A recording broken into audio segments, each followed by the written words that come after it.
Assalamualaikum hörmetli qarindoshlar. Sharq Turkiston Surgundi hukumati televiziyasining xabarlar programmasini ko'rishinglarni qizg'in qarshi olamiz. Tunda tafsiliy mazmunlarini diqqatingizga sunamiz.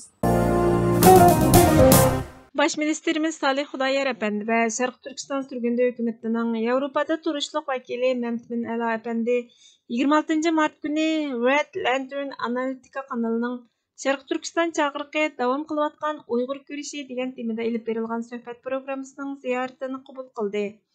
Baş ministerimiz Salih Xudoyor Efendi mustaqil Sharq Turkistonning tarixi, Xitoyning ishg'oliyati, Sharq Turkiston xalqiga yurgizib kelayotgan irqiy qirg'inchilik va mustamlikasi, Sharq Turkiston xalqining mustaqillik ko'rishi, Xitoyning oxirgi maqsadini anglatib, Xitoy tajovuzchilari Sharq Turkistonni 1949 yili dekabrda ishg'ol qilgandan keyin Sharq Turkistonda mustamlika va irqiy qirg'inchilik yurgizdi. Bo'libmi 2014 yildan buyon umumyuzlik sistemlik turda Uyg'ur, Qirg'iz, Qozoq va boshqa Turkiy xalqlarga qarata izchil irqiy qirg'inchilik yurgizib kelmoqda.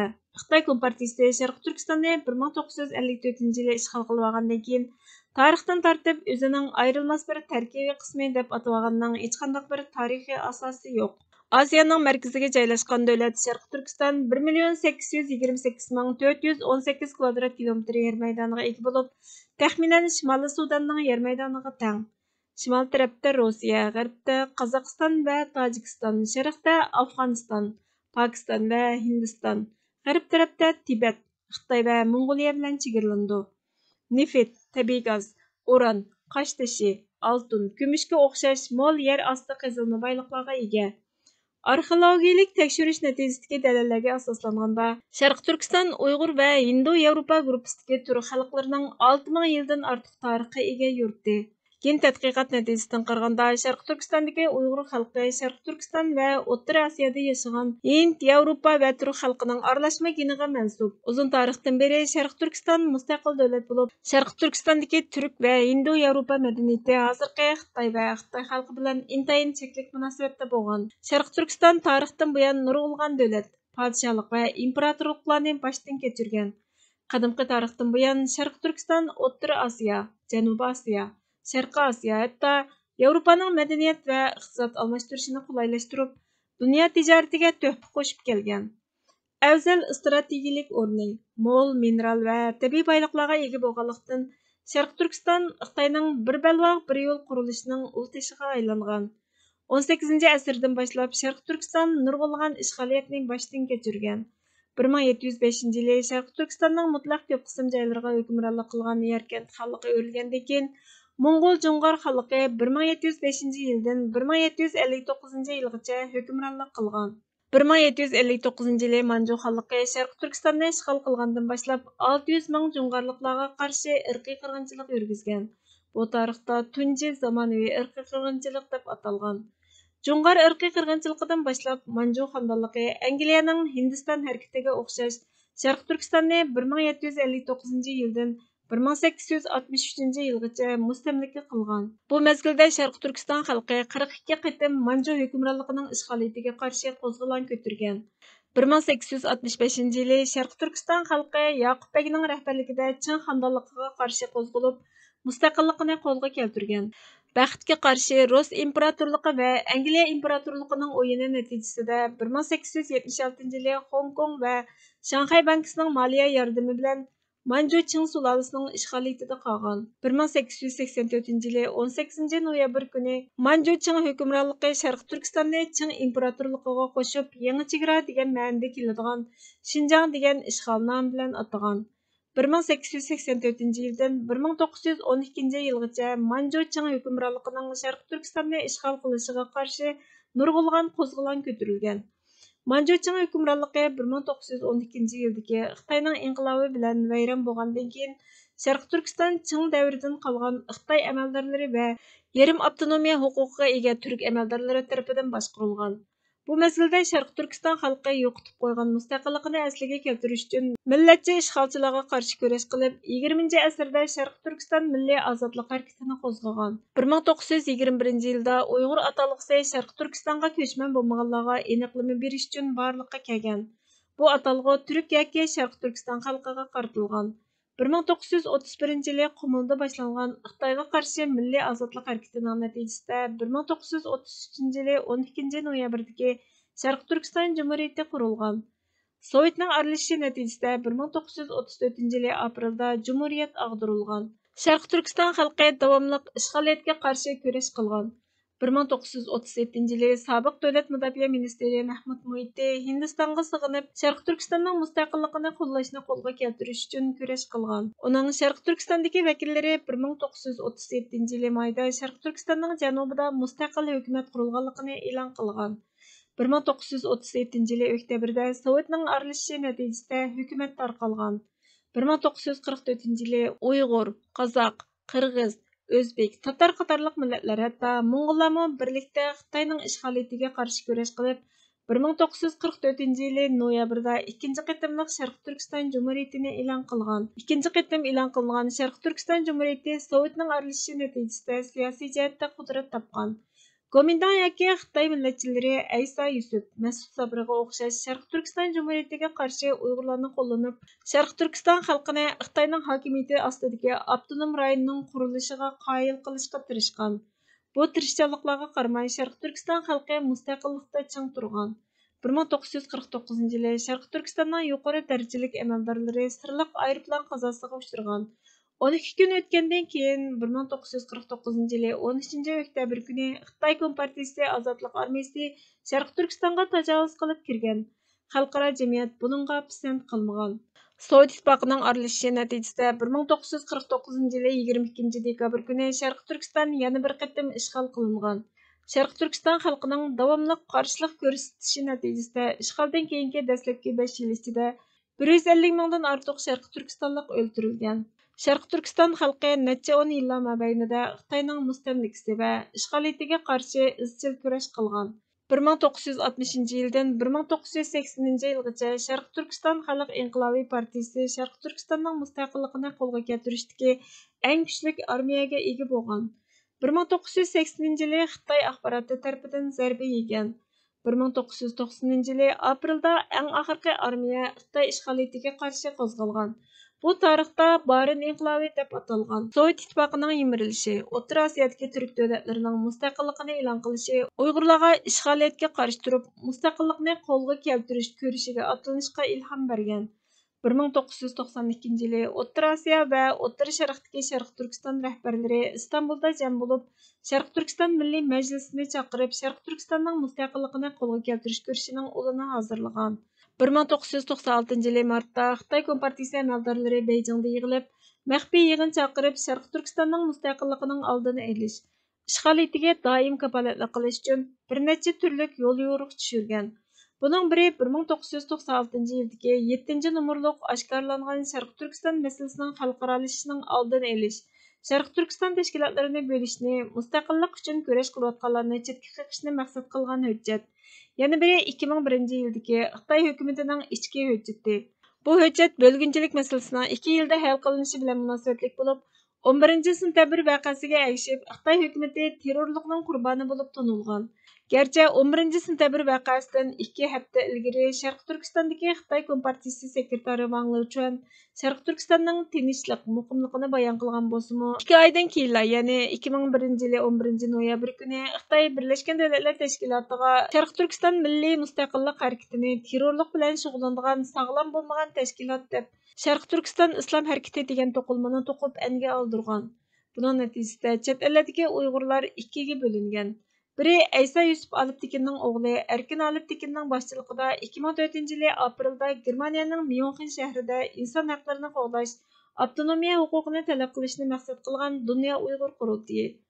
Yana biri 2004 yili 14 sentabr kuni Sharq Turkistonlik Uyg'ur qozoqlardan tarkib topgan Sharq Turkiston vakillarining Amerikada Washingtonda qurgan Sharq Turkistonning mustaqilligini qo'lga keltirish uchun kurash qilishni maqsad qilgan Sharq Turkiston surgunda hukumati. Necha 10 yil mobaynida Xitoy tajovuzchilari terrorlik va oshqunlikqa qarshi turishni bahona qilib, ishg'ol, mustamlika va irqiy qirg'inchilik yurgizgan. Xalqimizning mustaqilligini qayta qo'lga keltirish tirishchanligiga to'salg'i bo'lgan. Xitoy siyosiy va iqtisodiy jihatdan zo'raygan. Davlatning gullanishini qo'lga keltirish xiyolini amaliylashtirgan. Xitoyning davlatining qudrat tepishi va dunyoviy ustunlikka erishish xiyoli Yangi bo'lmasdan balki 1922 yildagi Xitoy rahbaridan boshlangan.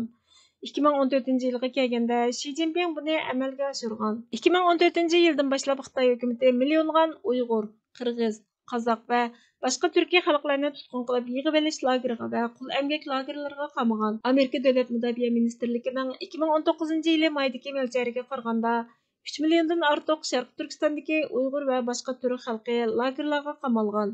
Xitoyning 2020 yildagi Aqtashliq kitobida aytilishicha, 2014 yildan 2019 yilgacha bo'lgan aralıqda har yili 1 million 290 ming bo'lib, 6 yilda jami 7 million 800 ming Uyg'ur va boshqa Turkiya xalq tarbiyalash lageri deb atalgan jazo lagerlariga qamalgan. Sharq Turkiston xalqining tili, madaniyati, kimligi, tarixi va kulturi tamoman yo'qotilmoqda. Sharq Turkiston xalqi assimilyatsiya qilish, majburiy tug'mas qilib o'tish, bosqinchilik qilish, organlarini sug'urib olishning qurboniga aylanmoqda. Hatto o'ldirilmoqda. 850 mingdan ortiq Uyg'ur va boshqa turk bolalar oilasidan majburiy ayirib etilib, hukumatning yatoqliq maktablariga, darıltamlarga o'rinlashtirilib, sodiq Xitoy qilib yetishtirilmoqda. 10 mingdan ortiq Uyg'ur va boshqa turk ayollari Xitoy erlari bilan majburiy to'y qildirilgan. Xitoy Kompartiyasi hukumati Xitoy Xalq Cumhuriyati 2035 yilga qadar ishg'ol qilgan Sharq Turkiston, Tibet, Janubiy Mong'oliya, Manjuriyadagi barliq Xitoy bo'lmagan xalqni majburiy assimilyatsiya qilib yoki yo'qotib, Xitoy bilan o'xshash bo'lgan bir Xitoy kimligi yaratishni maqsad qilgan. Hozir Sharq Turkiston masalasining qo'lga olinishi, xalqimizning asosiy maqsadining Sharq Turkistonning mustaqilligini asliga keltirish ekanligi har doim qadamimiz zarur. Agar Sharq Turkistonning mustaqilligini qo'lga keltirmaganda tilimiz, madaniyatimiz, kulturimiz, kimligimiz, hatto mavjudligimiz yo'qoladi. Sharq Turkistondagi mustamlika, ishg'oliyat, irqiy qirg'inchilik yaqinqi mezgilda maydonga kelmagan. Sharq Turkiston Xitoy aytgandek Xitoyning bir qismi emas. Sharq Turkiston xalqi oshqun emas. Sharq Turkiston xalqi farqli bir davlatdagi farqli madaniyatga, kimlikka, uzun tarixga ega bir xalq. Sharq Turkistondagi Uyg'ur va boshqa turkiy xalq Xitoy Cumhuriyet qurishdan burun mustaqil davlati bo'lgan xalq. Sharq Turkiston xalqi yolg'iz demokratiya va kishilik huquqni qo'lga keltirishni maqsad qilmaydi. Sharq Turkiston xalqining ko'rishi mustaqillikni asliga keltirish orqali o'zining mavjudligini saqlab qolishni maqsad qiladi. Tarixning takrorlanishi shuni ko'rsatadiki, millatlar mustaqillikni qo'lga keltirmoqcha o'zining kishilik huquqiga, erkinligiga kafolatlik qilolmaydi. Xitoy Tashqi ishlar ministri Tunugun Hindistonni ziyorat qilib, Hindiston Tashqi ishlar ministri Jayshankar bilan ko'rishib, Hindiston-Xitoy munosabati haqida to'xtalganda Hindiston Tashqi ishlar ministri Jayshankar Xitoy-Hindiston munosabatining normalligini aytdi. Menimcha Xitoy-Hindiston munosabati normal emas. Ikki davlatning chegara rayonida hal qilinmagan masalalar mavjud. Qo'shnimiz bo'lgan Hindistonning Xitoy bilan chegarani o'rtoqlashmasligini tavsiya qilamiz. Hindiston Xitoy ishg'ol qilib olgan Tibet va Sharq Turkistonning janubiy chegarasining bir qismi emas. Biz Hindistonni Sharq Turkiston va Tibetning mustaqilligini qo'lga keltirish ko'rishini qo'llashga chaqiriq qilamiz. Xitoy Hind Tinch okean rayonidagi davlatlarning egilik huquqi va bexatarligiga tahdid bo'layotgan ahvol ostida biz Hindistonni Sharq Turkiston va Tibetning mustaqilligini asliga keltirish ko'rishini qo'llashga chaqiriq qilamiz. Xitoy Hind Tinch okean rayonidagi davlatlarning egilik huquqi va bexatarligiga tahdid bo'layotgan ahvol ostida Hindistonning bexatarligi va egilik huquqi Tibet va Sharq Turkistonning egilik huquqi va bexatarligiga bog'liq dedi.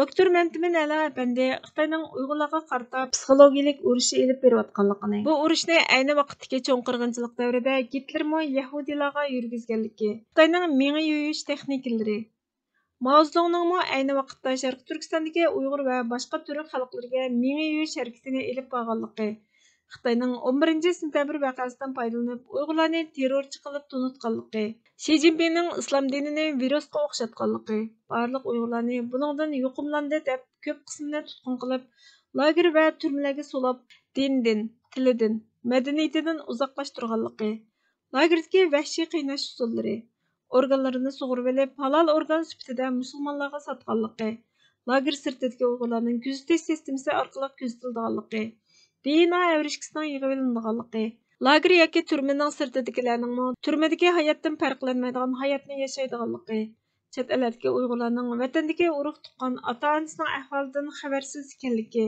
Xitoy Sharq Turkiston xalqiga irqiy qirg'inchilik yurgizib kelayotgan ahvol ostida musulmon davlatlarning Xitoyni qo'llaganligi, hatto Xitoy Tashqi ishlar ministerining yaqinda Pokistonda chaqirilgan Islom hamkorlik tashkilotining yig'iniga qatnashganligi. Buning musulmonlar dunyosi uchun bir haqorat ekanligini anglatdi. Zaman gazeti 24 mart kuni e'lon qilgan Arab dunyosi Uyg'urlar uchrayotgan zulmga faqat sukutla qilmaydi sarlavlik maqolada Rossiya Ukrainani ishg'ol qilganda Xitoy Saudiya Arabistoni bilan munosabatini qo'yiqlashtirib, chet elda yashayotgan Uyg'urlarni nishonlamoqda. Riyod 2 Uyg'urni Sharq Turkistonga qaytarishga hozirlandi. Agar Sharq Turkistonga qaytsa, Xitoyning tutqun qilishi, og'ir jazo yurgizishiga uchraydi. Arab dunyosidagi Xitoyning muhim hamkorlashuvchisi Saudiya Arabistoni o'tmishda Beyjingning Uyg'ur va boshqa turk xalqiga yurgizayotgan zulmini qo'lladi.